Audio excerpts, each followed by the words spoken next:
ये कहानी मुझे मेरे एक सब्सक्राइबर ने भेजी है। उन्होंने मुझसे कहा है कि मैं उनका असली नाम और गांव का नाम न बताऊं। अभी उनकी उम्र 45 साल है, लेकिन जो घटना वो बता रहे हैं जब वो सिर्फ 25 साल के थे।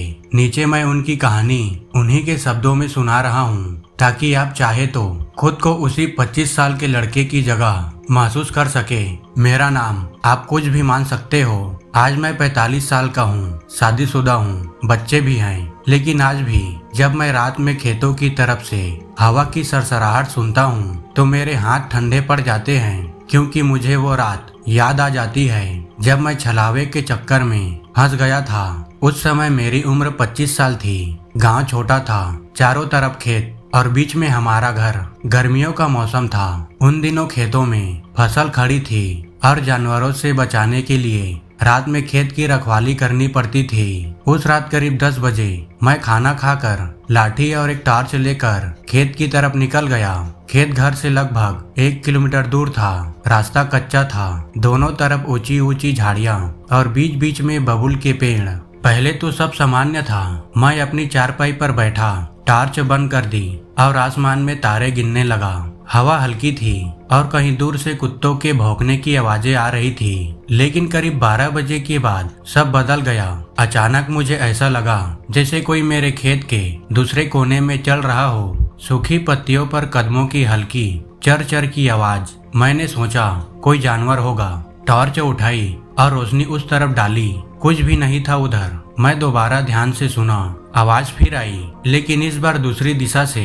मेरे दिल में हल्की सी बेचैनी शुरू हो गई, लेकिन मैं खुद को समझा रहा था कोई गाय भैंस होगा, डरने की जरूरत नहीं है। तभी मुझे दूर खेत के बाहर वाले रास्ते पर एक हल्की सी टिमटिमाती रोशनी दिखाई दी, जैसे कोई लालटेन लेकर खड़ा हो। मैं चौंका। इतनी रात में कौन हो सकता है? मैंने जोर से आवाज लगाई, कौन है? कोई जवाब नहीं। रोशनी धीरे धीरे आगे बढ़ने लगी, जैसे कोई मुझे बुला रहा हो। मेरे पैर खुद ब खुद उस रोशनी की तरफ बढ़ने लगे। ऐसा लग रहा था जैसे मेरे अंदर कोई और सोच रहा हो। मेरा खुद का दिमाग काम नहीं कर रहा था। मैंने खुद से कहा, मत जा, वापस बैठ जा। लेकिन फिर मुझे साफ साफ अपने दोस्त की आवाज सुनाई दी, अरे इधर आ, जल्दी आ। मैं हैरान रह गया। वो आवाज बिल्कुल मेरे दोस्त की तरह थी जो शहर में रहता था। मैंने फिर चिल्लाकर कहा, तू यहाँ क्या कर रहा है? रोशनी थोड़ी और आगे बढ़ गई। अब मुझे गुस्सा आ गया। मैंने सोचा कोई मजाक कर रहा है। मैं तेजी से उस तरफ चल पड़ा। जैसे जैसे मैं आगे बढ़ता गया, रास्ता अजीब होता गया। वो जगह जहाँ मैं रोज जाता था आज अनजान सा लग रहा था।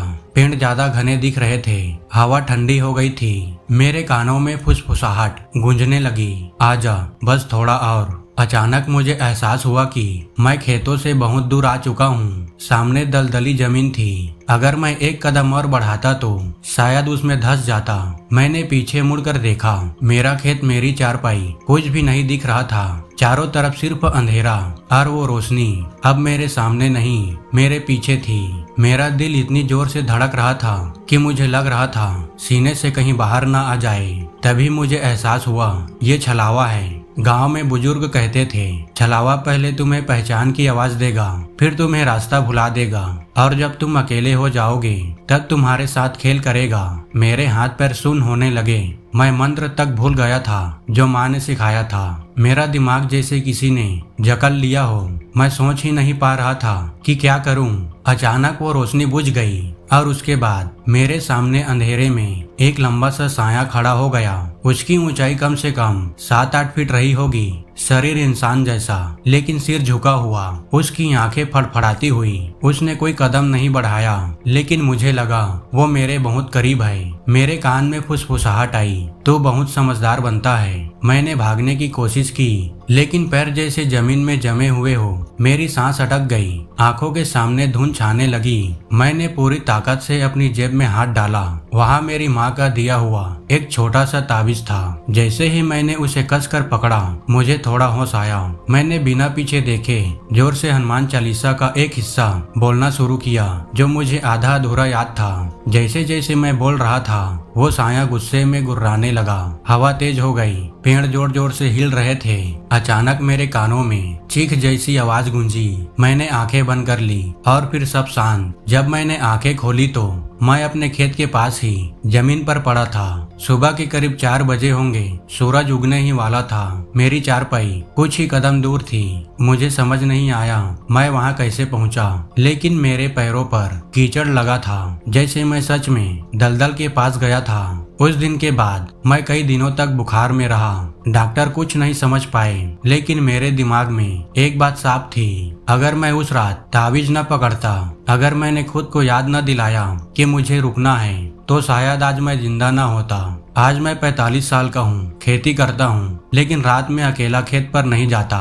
कई बार लोग कहते हैं ये सब वहम था, हो सकता है, लेकिन वो कीचड़, वो आवाज और वो फड़फड़ाती हुई आंखें, तो फिर वो क्या था? छलावा इंसान के डर से खेलता है। वो तुम्हारे दिमाग से तेज चलता है। पहले तुम्हें यकीन दिलाता है कि तुम सही हो, फिर तुम्हें ऐसी जगह ले जाता है जहां तुम्हारा खुद का दिमाग काम करना बंद कर देता है। उस रात मैंने सीखा, डर से भागो मत, उसे पहचानो और अपने होश को आखिरी पल तक मत छोड़ो।